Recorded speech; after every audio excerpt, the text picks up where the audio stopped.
오늘 주제는 왜 연합인가? 우리는 자라온 배경도 다르고 또 각자 갖고 있는 가치관도 다릅니다. 먹는 음식의 취향도 다르죠. 어떤 분은 짜장면을 좋아하시는 분도 계시고 어떤 분은 짬뽕을 좋아하시는 분도 계시고 어떤 분은 짜짬뽕을 좋아하시는 분도 계십니다. 나름대로 각자 갖고 있는 여러 가지 많은 다름으로 인해서 우리가 그리스도 안에서 또 심지어는 부부도 하나가 되는 것이 참 쉽지 않습니다. 그렇기 때문에 오늘 이 시간 우리가 왜 연합인가라고 하는 주제를 가지고 특별히 우리가 연합 기도회로 모이면서 특별히 우리가 바라보고 소망하는 2027년 연합 기도회 B2N Blessings to Nations라고 하는 큰 우리의 앞으로의 비전을 바라보면서 앞으로 우리가 왜 연합을 힘써 지켜야 되는지 하나됨을 힘써 지켜야 되는지를 여러분과 함께 말씀을 통해서 나누기를 원합니다. 왜 연합인가? 처음 그림에 이제 모라비안 공동체에서 혹시 들어보셨나요? 모라비안 공동체 영향력을 끼친 공동체가 있었습니다.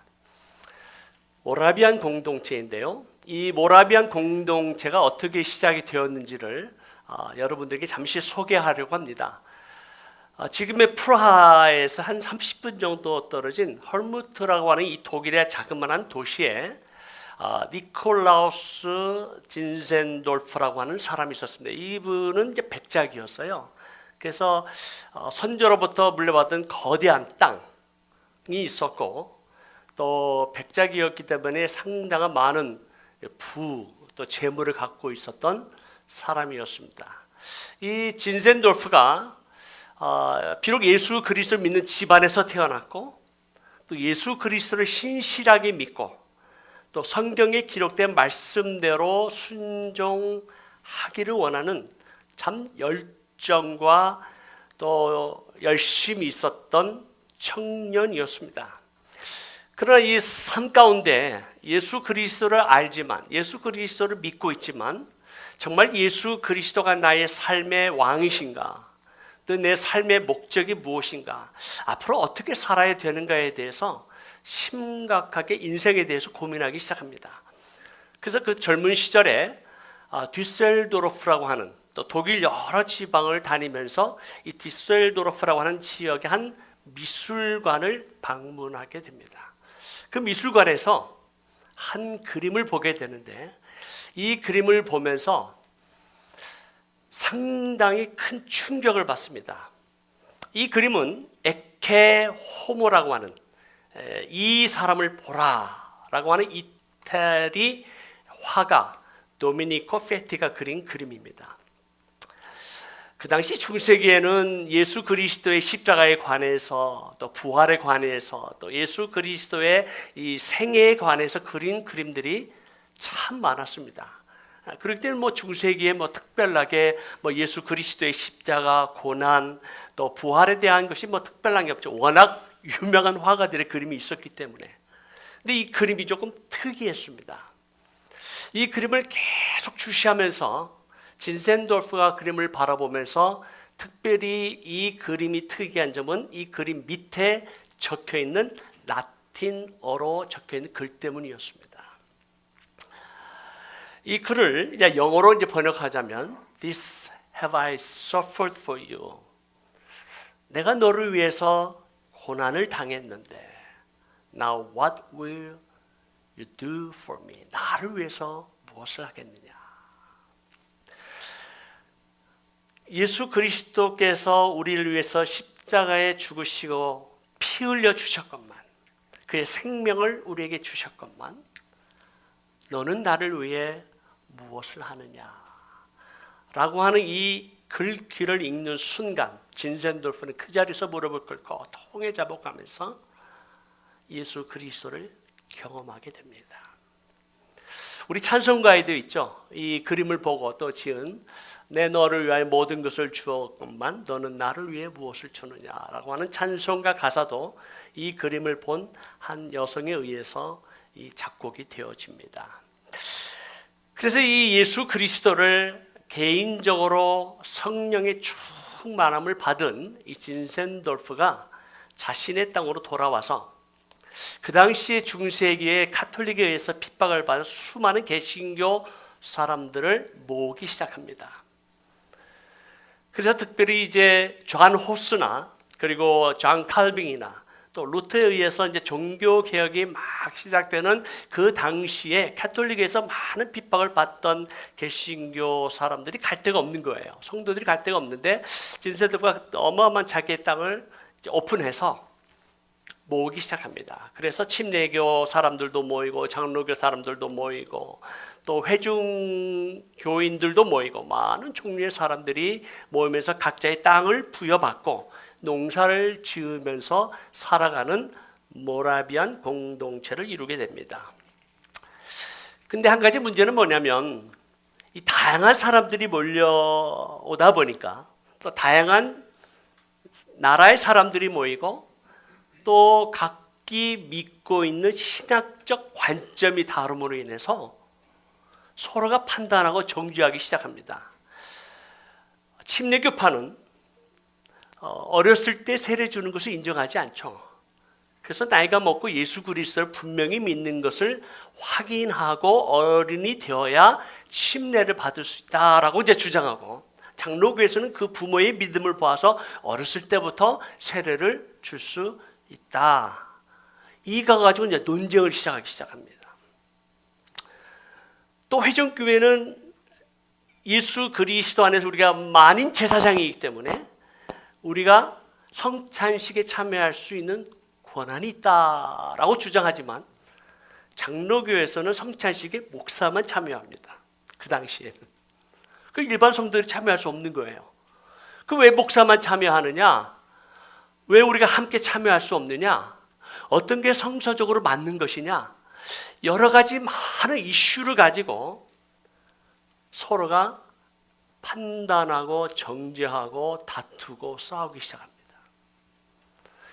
그래서 자신들의 생존을 위해서 믿음을 지키기 위해서 진센돌프가 자신의 영지를 이렇게 오픈해서 많은 종류의 기독교인들이 오는데 다름으로 인해서 하나가 되지 못하고 서로를 판단하고 정죄함으로 말미암아 그 당시 이 모라비안 성도들을 대상으로 목회했던 목회자의 고백이 역사적으로 기록이 되기를, 이곳은 소돔과 고모라 같은 그런 죄악이 만연하지 않지만 그러나 오히려 하나님 나라에서 예수 그리스도를 믿는다고 하는 성도들이 하나님 앞에 범죄하고 서로를 판단하고 정죄하는 이 무서운 죄는 오히려 소돔과 고모라보다도 더 무서운 죄를 하나님 앞에 범하고 있다 라고 고백하면서 결국 목회지를 떠납니다.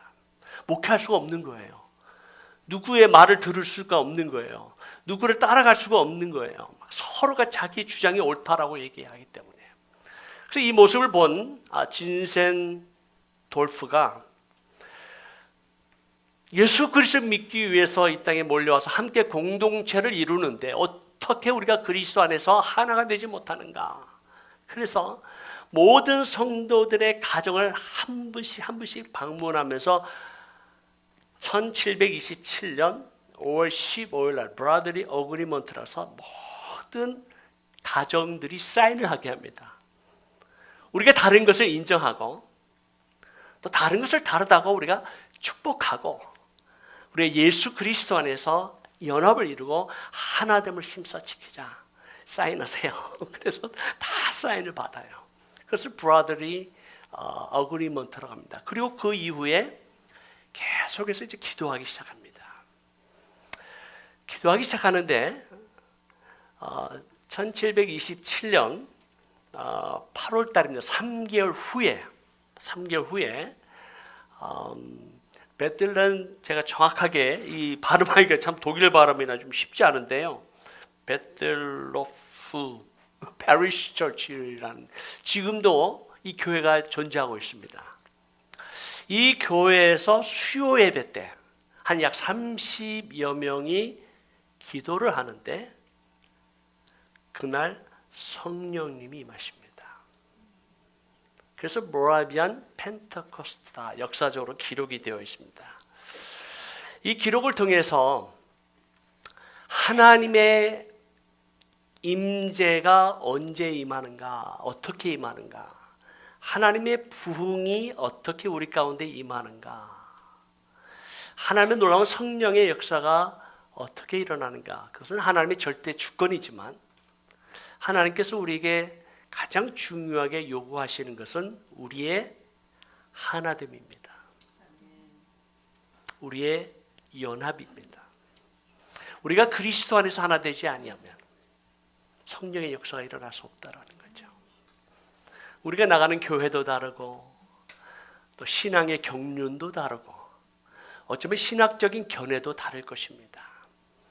다양한 그러한 우리의 차이가 있을지라도 다른 것을 다르다 인정하고 축복하면서 예수 그리스도 안에서 하나 되는 것을 힘써 지켜야 될 줄로 믿습니다. 이 사건 이후에 진센도르프가 역사적으로 이렇게 기록을 합니다. 조금 길긴 하지만 제가 읽겠습니다. 그 자리에 있던 모든 성도에게 한순간에 그리스도의 임재를 느끼는 은혜가 임했습니다. 그리고 이것은 너무 매우 일치된 것이어서 모든 사람이 경험한 거죠. 성령의 역사는 그 자리에 참여한 모든 사람에게 임합니다.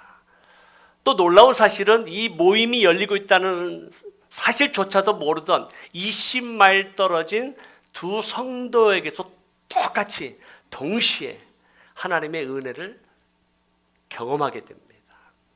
예수님께서 우리가 지금까지 경험하거나 알지 못했던 성령님을 우리 가운데 보내주셨습니다. 지금까지는 우리가 지도자요 돕는 자였습니다. 그러나 이제는 성령님께서 친히 모든 것과 모든 사람을 완전히 주관하셨습니다.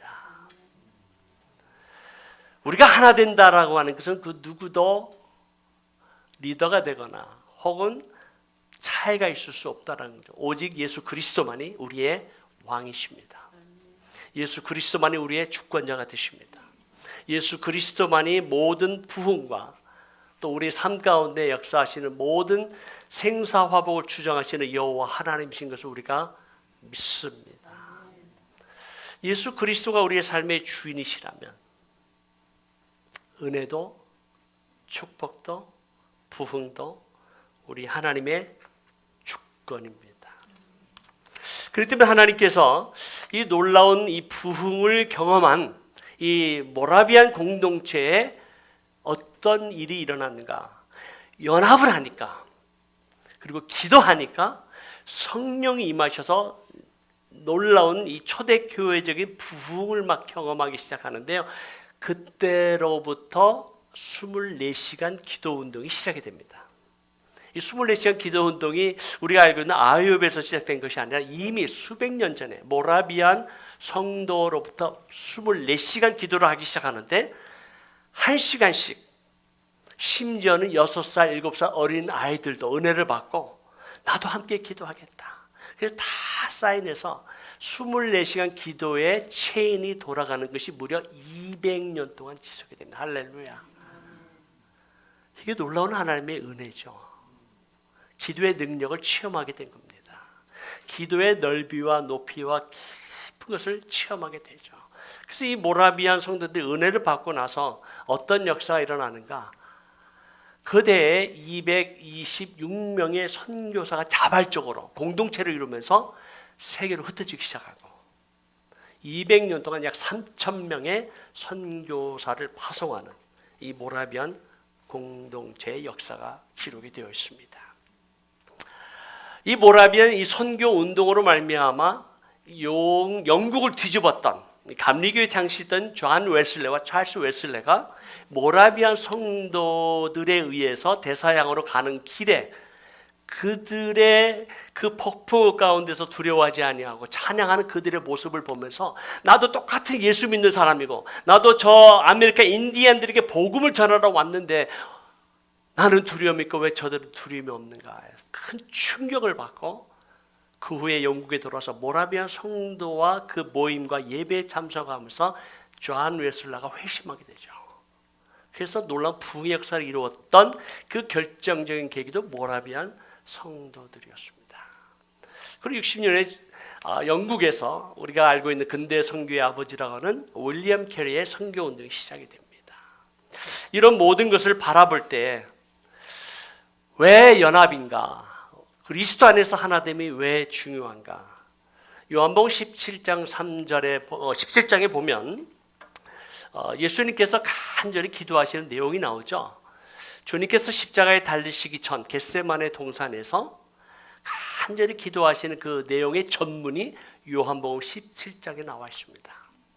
요한복음 17장에 보면 세 가지의 기도 제목을 가지고 예수님께서 간절히 기도하시는데요. 첫 번째는 아버지요, 아들이 아버지를 영화롭게 하였사오니 아버지여 이 아들을 영화롭게 하옵소서.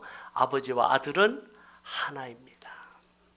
두 번째는 아버지께서 주신 이 12 제자의 하나됨을 위해서 간절히 기도하세요. 이 12 제자들이 어떤 사람들이었나요? 끊임없이 12 제자들 가운데 서로 시기하고 질투하고 경쟁하면서 누가 예수님 임하실 때에 오른쪽에 앉을 것인가 왼쪽에 앉을 것인가에 대해서 서로 다투었던, 심지어는 엄마들까지 동원해서, 친맛바람까지 동원해서 예수님 임하는 그 하나님의 나라 가운데 내 아들이 오른쪽에 앉아야 된다, 왼쪽에 앉아야 된다라고 서로가 시기하며 질투한, 심지어는 부활하신 예수 그리스도를 만난 베드로조차도 내가 주님을 위해서 십자가에 죽는 거 이해합니다. 근데 이 사람은 어떻게 되겠습니까? 누구를 가르친 거죠? 요한을 가르쳐서. 이 베드로는 끊임없이 그토록 주님 앞에 사랑을 받아도 요한은 늘 마음에 걸리는 거예요. 시기의 대상이에요. 질투의 대상이에요. 예수님을 만났고 예수님을 따랐고 부활하신 주님을 만났음에도 불구하고 그 마음 깊은 곳에 하나가 되지 못하는 거예요. 언제 그리스도 안에서 결국 하나가 됩니까? 마가의 달 앞에서 성령이 임하실 때. 성령이 임하실 때. 그리고 세 번째는 주님께서 뭐를 위해서 기도하시나요? 12 제자를 통해서 예수 그리스도 믿는 모든 교회와 성도들의 하나됨을 위해서 기도하세요. 내가 비웃는 것은 이 사람들, 제자들만 위한 것이 아니라 그들의 말로 말미암아 나를 믿는 사람들도 위함이다. 장차 이 12 제자를 통해서 복음이 확산될 때, 하나님의 나라가 임하고 확장될 때, 하나님의 나라가 계속해서 침투되어지는 놀라운 성령의 역사가 일어날 때 예수 그리스도 믿는 모든 교회와 모든 성도들을 위하여 기도하시는데요. 아버지요, 아버지께서 내 안에, 내가 아버지 안에 있게 하사 세상으로 아버지께서 나를 보내신 것을 어떻게 해요? 믿게 하옵소서. 교회가 그리스도 안에서 하나가 될 때, 성도가 하나가 될 때, 우리가 하나가 될 때 세상 사람들이 예수 그리스도께서 하나님의 보내신 메시아임을 믿게 된 줄로 믿습니다. 우리의 하나됨이 그렇게 중요하다는 거예요.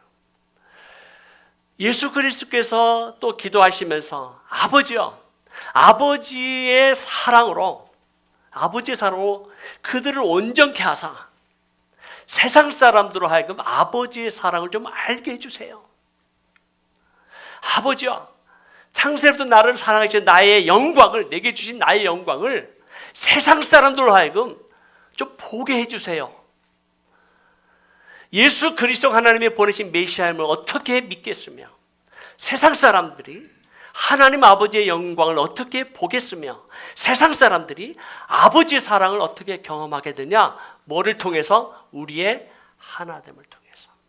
믿으십니까? 근데 사탄은 어떻게 하라고죠?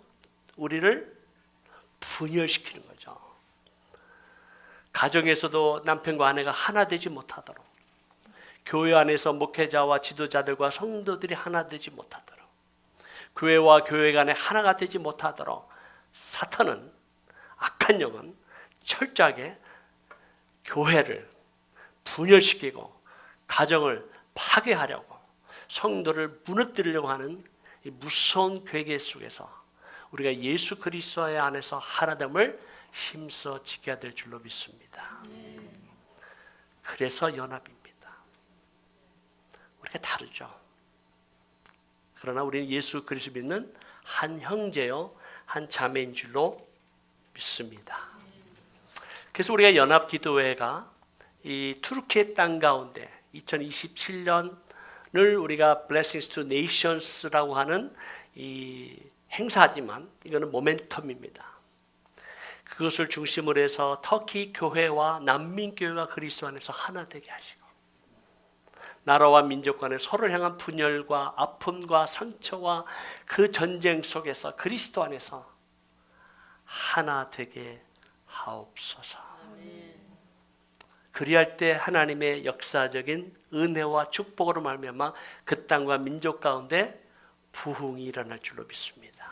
마지막 때 약속하신 영적 대부흥이 우리의 연합을 통해서 시작이 될 것입니다. 그래서 우리는 함께 이것을 엑서사이즈 하는 거예요. 아멘이십니까? 아멘입니다. 우리 같이 한번 좀 찬양을 부르면서 이 말씀을 우리가 묵상하면서